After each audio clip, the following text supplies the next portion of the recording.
Matt Jones, get ready, my friend. Get ready, because you are on deck. But guys, coming to stage right now is the very funny Danny. Whoa! Hi everyone, good evening.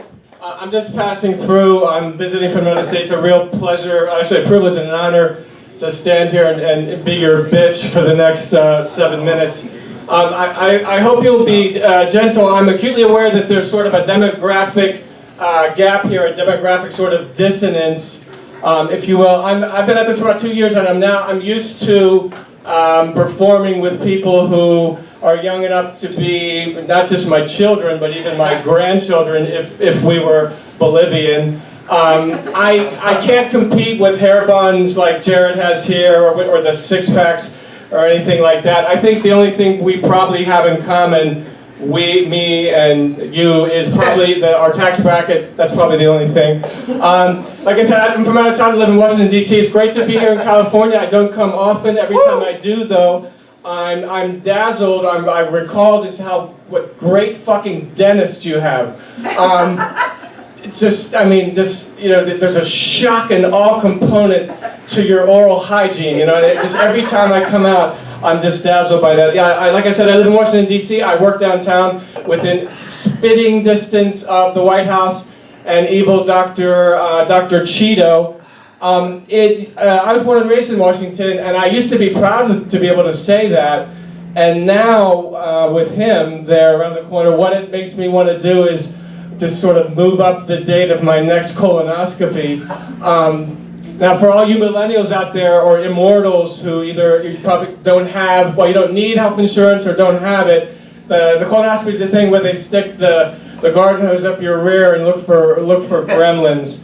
When Obama was in power, there was a real sort of, whenever you saw the motorcade, the presidential motorcade going up Connecticut Avenue or K Street or something like that, there was really sort of I'm serious, there's sort of a palpable kind of reverence that you could hear and feel. And now with Trump, it's completely different, because they're just taking him into McDonald's for his Happy Meal, and they take him to one in a suburb called Laurel, Maryland, and it's one that has one of those little playgrounds for tots, and he likes to sit on top of the little miniature train or the truck or whatever and do the hoot hoot noise.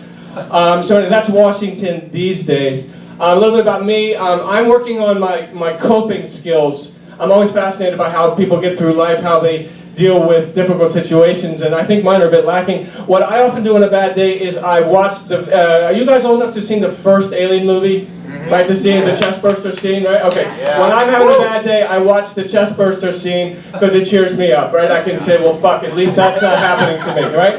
And when I'm really, really down, you know what I do? And you can do this too, just go to YouTube. I watch it in German. Right? Because is there a more weighty and terrifying language on earth than German? Right? Now, for example, here's a line of Alien in German. Right? I don't really speak German, but I learned it for you because there's nothing too good for my audience at Haha Comedy Café. And it goes like this. It goes, in Vietnam kann keine dich schreien hören. Right? It just sounds terrifying. It sounds like Nietzsche, so weighty, and it doesn't really mean anything at all. In Weltarm kann keine dich schreien hören. And it just means, honey, please stop farting under the sheets. Let's see, personal hygiene. You guys are fine, don't worry, but I do like to talk about personal hygiene. I think it's one of the assets that I bring to the table of the human experience. I like to smell good. I like to wear cologne every now and then. Today I'm wearing, nobody's close enough to smell it. No, anyway, I'm wearing a thing called Fahrenheit. And the thing is, the names of men's colognes, I think, are really bogus. I think they're really unrealistic. They're things like Billionaire, or Infinity, or Ramrod, or King Cock, right? And I think the names of men's colognes should really be things that reflect what we as men are. For example, Slovenly, and its twin fragrance, Disheveled, by Givenchy. Passive Aggressive, by Tommy Hilfiger. Punch, by Kenzo.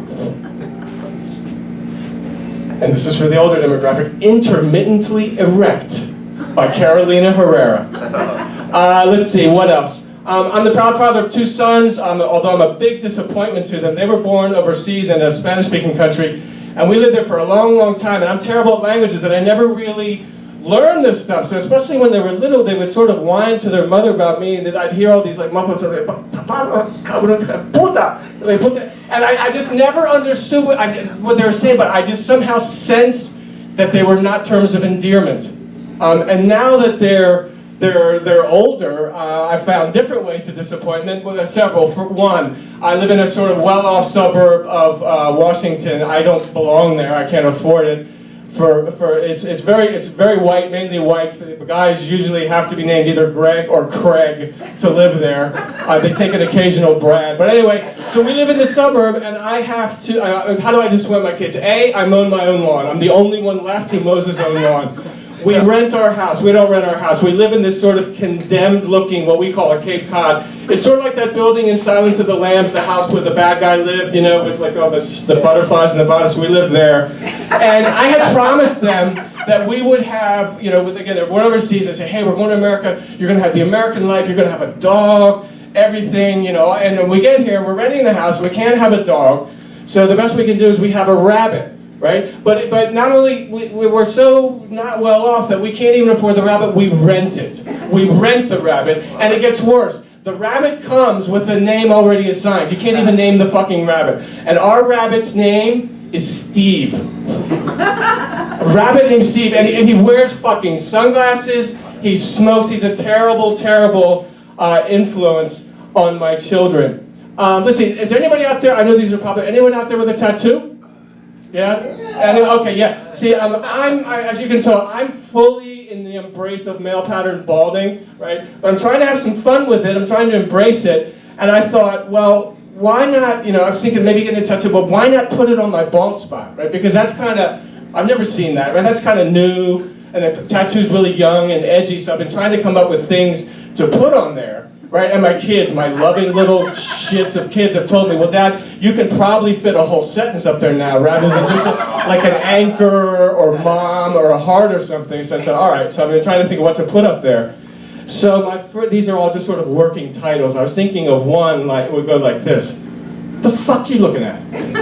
But then I thought, no, that's really embittered, and you know, it's not the image I want to project, so I'm still working on that. I was thinking of things like, the content's fragile, careful, or deep thought, underway, as we speak, keep reading.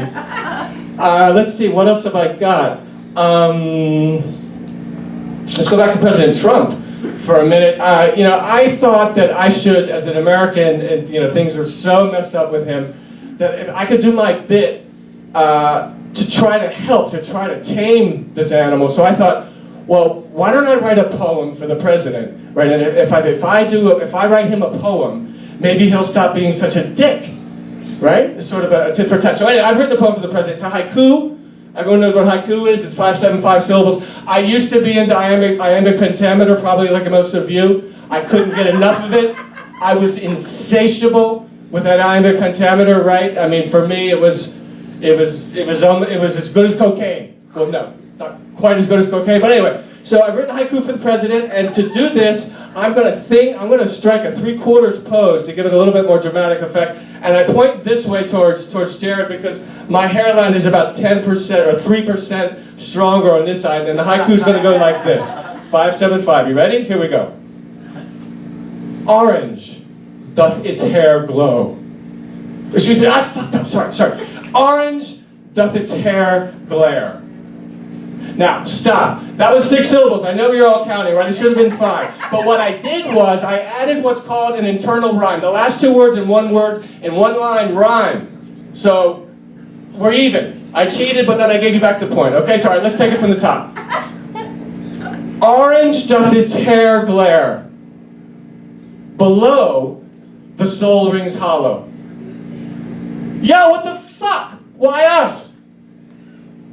Let's see. How am I doing there, Jared? Okay, listen, I've got a tuba lesson to go to right now, and I hope you enjoyed my act. If you do, you can see me on HBO, HBM, OCD, the Center for Disease Control, Closed Circuit Television, and the Bipolar Channel. You guys have been great. Thanks for laughing. And it's great to visit your city. Great to visit Los Angeles. Thank you.